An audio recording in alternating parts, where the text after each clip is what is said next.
Right. Welcome back to e-commerce psychology. Today we're going to really dig into something that's so crucial for any online business, and that's trust. I mean, think about it. When you land on a website for the first time, what makes you stick around? Scroll through the pages, actually consider buying something. It's usually not just the products themselves, right? It's got to be something more, something that gives you that gut feeling that this is a legit place. Like you can actually trust these guys with your money. And get this, a whopping 98% of people, 98%, say they actually look for those trust signals before they even think about buying anything online. Yeah. That's huge. It really shows just how vital this whole trust thing is in the online world. Yeah. So today, we're going to break down the entire hierarchy of trust signals, from the super basic ones to the really advanced strategies. We'll uncover how you can build that unshakable trust with your customers, and maybe even how you can spot those signals when you're the one shopping online. And to help us navigate this super interesting topic, we have the founder of Growth Suite and E-commerce Psychology joining us today. Welcome. Thanks for having me. Happy to be here. Okay, so let's jump right in. When we say trust signals in the world of e-commerce, what exactly are we talking about? Yeah, so trust signals. It's like, imagine you walk into a store, right? Okay. You kind of get a feel for the place. Is it well lit? Is it clean? Do the employees seem friendly? Right. You get those immediate vibes. But online, you don't have that luxury. So trust signals are those digital cues that help bridge that gap. They show your website visitors, hey, we're credible, we're reliable, you're safe with us. Back in the day, it was all about having that HTTPS protocol. That was a big deal. But these days, it's so much more than that. It's your website design, it's how clear your policies are, it's the endorsements you get from happy customers, other organizations. It's a whole package. It's a whole vibe. It is. It totally is. Dude. And because people can't physically interact with your business online, these signals, they really become the foundation of trust in e-commerce. And I think you hit the nail on the head when you said it's become more complex now because consumers are a lot savvier now than they used to be. Like I saw a stat that 43 million adults just in the UK have fallen victim to scams online. Yeah. So it's no wonder everyone's a little cautious. Totally. Totally. That stat just underscores the huge trust deficit we've got online right now. People are understandably wary. But this is where businesses have a real opportunity. Instead of just focusing on product features, which are important, of course, they can really stand out by actively building trust. It's about addressing that skepticism head on, turning that doubt into solid confidence, and that goes a long way. It makes a lot of sense. So it's not just about making people feel good. It's about tangible results for the business as well, right? Absolutely. What kind of benefits do we see when businesses actually get strategic about these trust signals? Oh, the impact is real. Higher conversion rates are a big one because people feel secure enough to actually hit that buy button. Interestingly, marketing costs often go down as trust builds. You get better customer retention, and it becomes easier to attract new ones. Makes sense. Customer lifetime value, that skyrockets because when customers trust you, they come back for more, they spend more. They might even start singing your praises to their friends. They become like mini marketers for you. Exactly. And you know what? Businesses that have a solid foundation of trust, they tend to be way more resilient when things get tough. Market uncertainties, unexpected challenges. Right. Customers are much more forgiving and loyal to brands they trust. That really makes a difference. Okay, so we've got a good grasp on what trust signals are and why they're so important. But let's dive a little deeper into the psychology behind all this. Like, what's actually happening in our brains when we encounter these signals online? Well, it's fascinating, really. Think of it like this. Every time we're online, our brain is constantly doing this risk assessment in the background. We're subconsciously weighing up the potential downsides of interacting with a new website. Could this be a scam? Is my information safe? Right. And trust signals, they're like these little mental shortcuts. They offer reassurance and help ease that anxiety. It's like seeing that familiar PayPal logo at checkout. Instant sense of security, right? Right. We're also heavily influenced by cognitive biases, like social proof, where we look to what everyone else is doing to guide our own decisions. Think about those glowing reviews that create this feeling of, well, if everyone else is happy, it must be good. Yeah, the herd mentality. Exactly. And that's powerful stuff. So it's not just logic at play here. There's a big emotional component as well. Oh, absolutely. Trust is deeply tied to our emotions. When a website has clear security badges or genuine testimonials, it triggers positive feelings, a sense of safety, confidence in making that decision.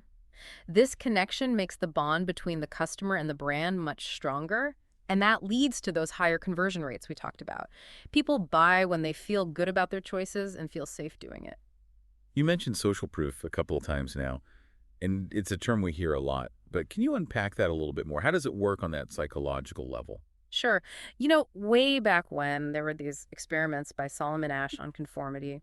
He showed how much humans tend to go along with the crowd, even when they know the crowd's wrong. Interesting. And this plays out big time in e-commerce. Positive reviews, buzzing social media. It's like that signal of approval from the majority. Potential customers see that others have had good experiences, are engaging with the brand, and their perceived risk just plummets. It's that if they trust them, I can trust them too kind of thinking. Exactly, exactly. It's a form of validation, almost like a seal of approval from the community. This is all giving us a really great foundation to build on. And I know there's a more structured way to think about trust signals. I've heard it described as a hierarchy, like a pyramid. You're talking about the Nielsen-Norman Group's Pyramid of Trust. Yeah, that's the one. Can you walk us through that a bit? Yeah, it's a super useful framework, and it's really interesting because it kind of mirrors Maslow's hierarchy of needs. How so? Well, just like our basic needs have to be met before we can move on to things like self-actualization, online users need certain basic trust signals addressed before they can develop those deeper levels of trust and loyalty. Right. Each level builds on the one before it. You can't expect someone to feel emotionally connected to your brand if they don't even trust that your website works properly, right? That makes sense.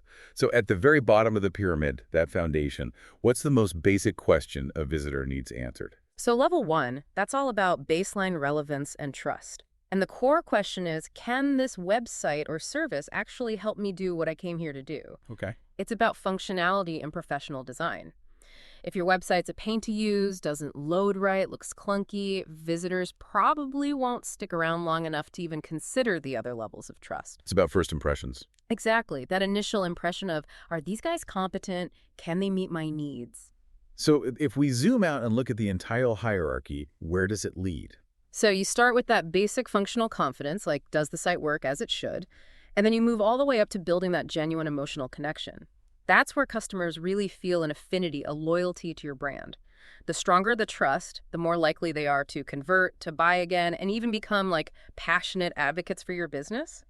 It's a journey, and each interaction, every touch point they have with your brand should be guiding them further up that pyramid. Okay, let's break down level 1 a little bit, those foundational credibility elements. What are the must-haves there? So, first and foremost, website design. Overall professional appearance. Right. Those first few seconds someone spends on your site, those are crucial. They form a lasting impression. You only get one shot. Exactly. A clean, modern layout, easy navigation, these things instantly communicate competence. Even little things like your color choices, how easy your text is to read, those matter. And of course, in this mobile-first world, responsive design that works smoothly on any device, it's not even optional anymore. It's expected. It's table stakes, basically. Yeah, a bad mobile experience, that's an instant red flag. Okay, what about the security basics? What does level 1 look like in that area? So here we're talking about those essential security indicators. That SSL certificate giving you that HTTPS and the URL, that little padlock icon, that's non-negotiable. Yeah. It tells people their connection is encrypted, it's secure. You also need a clear, easy-to-find privacy policy and a transparent way for people to manage their cookie consent. It shows you respect user data and you operate ethically. These little things can really reduce anxiety, especially for new visitors who are still checking you out. And beyond looking good and being secure, the website actually has to work properly, right? Absolutely. Consistency and reliability are key here. A site full of errors, broken links, slow loading times that just screams, we don't care about the details, and that instantly erodes trust. Consistent navigation across all your pages is important too. People need to find what they're looking for without getting lost or confused. It's all about making the experience smooth. Exactly. When your site works as it should across different devices, it builds that sense of dependability from the very start. Okay, so we've laid that foundation. What takes us to level 2 of the trust pyramid? So level 2, it's all about informational transparency. It's about giving visitors enough information to feel good about who you are and what you offer. So basically being upfront and honest about your business. Exactly. Clear and easy to find contact info is a big one. Having your phone number, email address, maybe even a live chat option. It shows you're accessible, that there are real people behind the website. Right. And if it makes sense for your business, having a physical address can add another layer of legitimacy. Knowing you can actually reach out to someone if you need to, that definitely adds a sense of security. Definitely. What else? So besides contact info, what other types of information are important at this level? Your About Us page, any company information, that's really valuable here. People are curious about the businesses they interact with online. Sharing your company history, your mission, maybe even some photos of your team, that humanizes the brand. About giving your business a personality. Totally. And if you highlight team credentials or any special expertise, that adds even more credibility. It helps visitors understand your values and who they might be doing business with. It's not just about showing who you are, though, right? It's also about the specifics of what you're selling. Absolutely. Product and service transparency is crucial at this level. This means providing detailed specs, being upfront about pricing, no hidden fees or surprises. Be straightforward. Exactly. Straightforward and honest about what you offer and what customers can expect. Nobody likes feeling tricked or misled. Okay, so we've established our identity. We're clear about what we offer. How do we bring in the experiences of others to build even more trust? This takes us to level 3, which is all about the power of social proof and external validation. Okay, let's dive into that. Customer reviews, testimonials, they're gold. They're like personal recommendations from people who've actually used your products or services. Right, they're not just taking your word for it. Exactly. Strategically placing these on your product pages, landing pages, that can be really effective. But authenticity is super important here. Verified reviews, where possible, add an extra layer of credibility. And what about negative reviews? Should we be hiding those? Actually, don't shy away from negative reviews. Yeah, responding to them professionally, constructively, it can actually show you're committed to customer satisfaction. It shows you care. And that can build even more trust than just having all positive reviews. So it's not just about what your customers are saying, right? It's also about getting endorsements from other sources that people trust. Yes, third-party validation and media mentions, those are powerful. If you've been featured in a respected industry publication, won any awards, partnered with a recognized organization, showcase those badges or logos on your website. It's like a vote of confidence from outside your own company. It adds a lot of weight. And what about social media? How can we use that to build trust at this level? Social media integration, having an active community, that's super persuasive. Okay. Embed your social feeds on your website, showcase user-generated content. It shows people are actually engaging with you, having a good number of followers, lively discussions. That signals you're a dynamic, trustworthy entity. And encourage customers to tag you in their posts, then share those positive experiences. That's real-time social proof, and it's super effective. Okay, we've seen how powerful social proof can be. Now let's talk about actually minimizing any hesitation a potential customer might have, addressing those last bits of doubt. That's level 4. Okay. It's all about offering guarantees, proactively reducing that perceived risk. Money-back guarantees, satisfaction guarantees, those are classic examples. They're like a safety net for the customer. They can try your product or service without worrying too much about losing money. It takes the pressure off. It does. Make sure the terms of those guarantees are super clear, easy to understand, and clearly displayed. Whether it's a 30-day, no questions asked return policy or a full satisfaction guarantee, it shows confidence in your offerings. Makes sense. Yeah. Another big worry for online shoppers is the security of their payment information. How can we build trust around that whole transaction process? Yeah, that's crucial. You've got to clearly communicate that their financial data is safe. Use recognizable, reputable payment gateways like PayPal, major credit card processors, and display their logos prominently during checkout. It gives people that instant feeling of, okay, I recognize this, I feel safe. It's familiar. Exactly. And don't be afraid to clearly state what you're doing to protect their data. Things like encryption, secure servers. Offering a variety of trusted payment options can also help. It caters to different preferences and makes people feel more comfortable. What about those security badges we often see, like Norton Secured or McAfee, those kinds of things? Where do they fit in? Those are trust badges and security certifications. They're issued by those well-known third-party security providers. Right. They're visual confirmation that your website meets certain security standards. Oh. You've also got things like compliance seals, like GDPR or CCPA, showing your commitment to data privacy regulations. Even things like memberships in professional organizations, those can add legitimacy too. It's like showing you're part of the club. You play by the rules. Yeah. Exactly. And these badges are most effective when you put them right where people are making decisions. On the checkout page, product pages, where that anxiety might be a little higher. Okay, so we've built that strong foundation of trust. We've minimized risk. How do we take it to the next level? How do we move beyond just transactions and create real relationships, that long-term loyalty? That's where level 5 comes in. This is all about nurturing those deeper connections. Okay, tell me more about that. Personalization, individual recognition, that's key here. Even simple things, using personalized greetings, recommending products based on past purchases, tailoring content to individual preferences. It shows you see your customers as individuals, you're paying attention to their needs. It's about going the extra mile. It really is. And you can extend this to emails, acknowledging milestones like birthdays or anniversaries. These little touches can go a long way in strengthening that bond. It's all about making them feel valued, right? Like you actually appreciate their business. Exactly. What about building a stronger sense of community around your brand? How does that play into loyalty? Community building, it's not just about getting a ton of followers on social media. It's about creating a sense of belonging. Right, a deeper connection. Yeah, a real sense of belonging. This could be through exclusive online forums for your customers, advisory boards to get their feedback. You could even co-create products or content with your most loyal fans. That's a great idea. When people feel like their opinions matter, like they're part of something bigger, it builds incredible loyalty. Okay, so we've got this great community. We've built those relationships. How do we keep those loyal customers engaged for the long haul? That's where loyalty programs come in. But think beyond just points. Offer rewards that actually resonate with your audience. What kind of rewards are we talking about? Exclusive access to new products, valuable free resources, even personalized experiences. And don't just hand out rewards randomly. Recognize achievements within the community, a big purchase milestone, a long-term membership, and make it personal.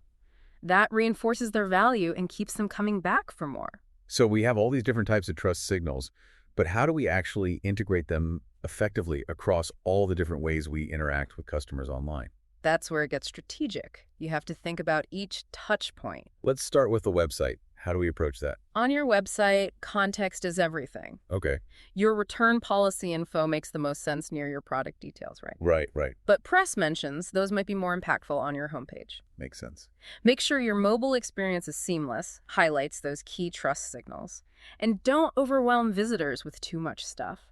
Prioritize the most impactful signals, put them where they'll influence decisions the most. Don't make it too cluttered. Exactly. Keep it clean, keep it focused. What else? What about other channels like email marketing? Mm. How can we build trust through those? Email, direct communication, those are great for reinforcing trust. Remind subscribers how they got on your list. That reinforces transparency and permission. Use a real person's name as the sender, not a generic company address. It makes it feel more human. Right. And stick to a consistent schedule for your emails. It builds familiarity, reliability over time. These little consistent efforts can really cultivate trust in a way that just blasting out salesy messages can't. And social media, that's a whole different beast. Yeah. How do we build trust in that constantly evolving space? Social media is all about authenticity and open communication. Be transparent about how you handle comments, messages. Respond quickly, professionally, genuinely. Real-time engagement, answering questions, hosting Q&As. Those things show you're accessible, you value your audience. It's that active presence, that willingness to engage directly that builds trust in the social world. It's clear that trust signals are important across the board, but do certain signals work better depending on what industry you're in? Definitely. The fundamentals of building trust are pretty universal, but the specific signals that resonate most, those can and should be tailored to different industries. Okay, let's break that down a little. Let's start with e-commerce, since that's our focus here. What should those businesses be focusing on? For e-commerce, product-specific trust elements are huge. Detailed reviews, high-quality images, clear shipping info, those are must-haves. During checkout, reinforce trust with secure payment icons, reminders about your return policy, and don't forget about after the purchase, personalized thank you pages, follow-up emails. Those can build lasting confidence. What about service-based businesses? What are the most effective trust signals for them? If you're in the service industry, showcasing your expertise is key. Publish case studies, client success stories, give people tangible proof of what you can do, the results you deliver. Clear service guarantees can also alleviate concerns. And be transparent about your process, how you onboard new clients, for example. It manages expectations and builds confidence in your ability to deliver. And what about B2B, businesses selling to other businesses? What are the trust signals that matter most there? B2B buyers, Their decision-making process is often much longer, more complex. They really value stability and reliability. Highlighting certifications, documenting your processes, showcasing long-term partnerships, those are really effective. And B2B buyers love data. So back up your claims with solid numbers, real-world examples. That's how you build trust in that world. Okay, so we've covered all these different trust signals, but how do we actually know if they're working? How do we measure their success? You can absolutely track how effective your trust-building efforts are. Okay, how? Key performance indicators, things like your conversion rates, bounce rates, shopping cart abandonment, those can give you insights into how trust signals are impacting user behavior. Don't be afraid to ask for feedback directly, maybe through surveys, specifically about how trustworthy and secure they perceive your site to be. And if your cost per acquisition starts to go down, that could be a sign that your trust building is helping convert more visitors into paying customers. So it's not just about observing the numbers. We can also test different approaches to see what resonates best, right? A/B testing is your friend here. You can test different placements for a security badge, different wording for a testimonial, even the presence or absence of a specific guarantee. Okay. It's usually best to test one thing at a time so you can isolate the impact. And you can do parallel testing to get feedback faster, or sequential testing to see how changes add up over time. Exactly. The important thing is to track performance long enough to get results you can actually trust. Don't jump to conclusions too quickly. Are there specific analytics tools that can help us understand how users are interacting with trust signals? Yes, there are some great tools out there. Heat maps, they can visually show you if people are actually noticing those trust badges, engaging with your testimonials. Session recordings can reveal if people are dropping off at specific points, which might mean there's a lack of trust at that stage. By analyzing this data, you can make smart decisions about how to optimize your trust signals. Maybe reposition a key review section or add more prominent security indicators at crucial moments. You've given us so much to think about today. I know you developed a system called the Grow with Trust system to help businesses put all of this into practice. Can you tell us a little bit about that? Absolutely. The Grow with Trust system, it's a practical framework, a roadmap for businesses to implement and enhance their trust signals. Okay, I like it. Break it down for us. What does each letter stand for?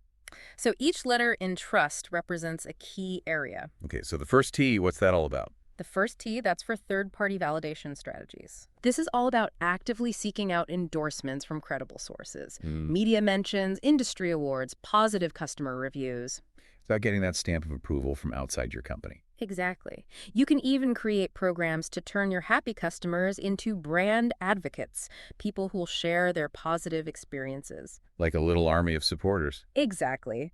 Third-party validation carries a lot of weight. It can build credibility really quickly. Okay, what about the R? R is for reputation management approaches. This means keeping a close eye on what people are saying about you online, responding to feedback promptly and professionally, good or bad, and having a plan for dealing with any potential crises. So being proactive about protecting your online image. Absolutely. Reputation management is crucial for maintaining and building trust. Makes sense. What does U stand for? U is for user experience enhancement. A website that's easy to use, intuitive, enjoyable to browse, that in itself is a massive trust signal. It's all about making that interaction smooth and positive. Exactly. Everything from your design, the clarity of your content, how easy it is to convert, it all contributes to a trustworthy experience. And the S. S stands for search presence optimization. So that's SEO. Yeah, SEO is mainly about getting your site to rank higher in search results, but it also plays a role in trust. Okay, how so? When other reputable websites link to your content, it's like another form of validation. Oh, I see, like they're vouching for you. Exactly. Creating great content, earning those valuable backlinks, it boosts your online authority, reassures potential customers. Okay, and finally, the last T. The final T is for thought leadership development. By sharing your expertise, your insights, through blogs, webinars, speaking engagements, you position yourself as a thought leader in your field. That's like becoming a go-to resource in your industry. Exactly. This not only builds trust, but it shows that you're not just a business, you're a valuable source of information. The Grow with Trust system, it's a really practical and actionable framework. Right. So what are the key takeaways for our listeners today? The biggest takeaway is that building trust online is not a one-time thing. It's a continuous process, it's strategic, and it involves addressing different levels of trust signals. You've got to lay that foundation of security and functionality before you can move on to building deeper connections and loyalty. Right. You have to earn that trust. Exactly. And a structured, consistent approach, that's what leads to long-term success online. So for someone who's listening and feeling a little overwhelmed by all of this, where should they even begin? I'd recommend starting with a trust signal audit of your online presence. Okay, a trust signal audit. Yeah, just list out all the trust signals you're currently using across your website, social media, all your touch points. Then take a look at your competitors. What are they doing well? See what's working for them. Exactly. See where you might have some gaps, easy wins you could implement quickly, like making your return policy clearer and easier to find, or showcasing those positive reviews more prominently. Focus on the things that will have the biggest impact on your conversions and customer confidence right away. So once you've identified those areas for improvement, what's the best way to approach?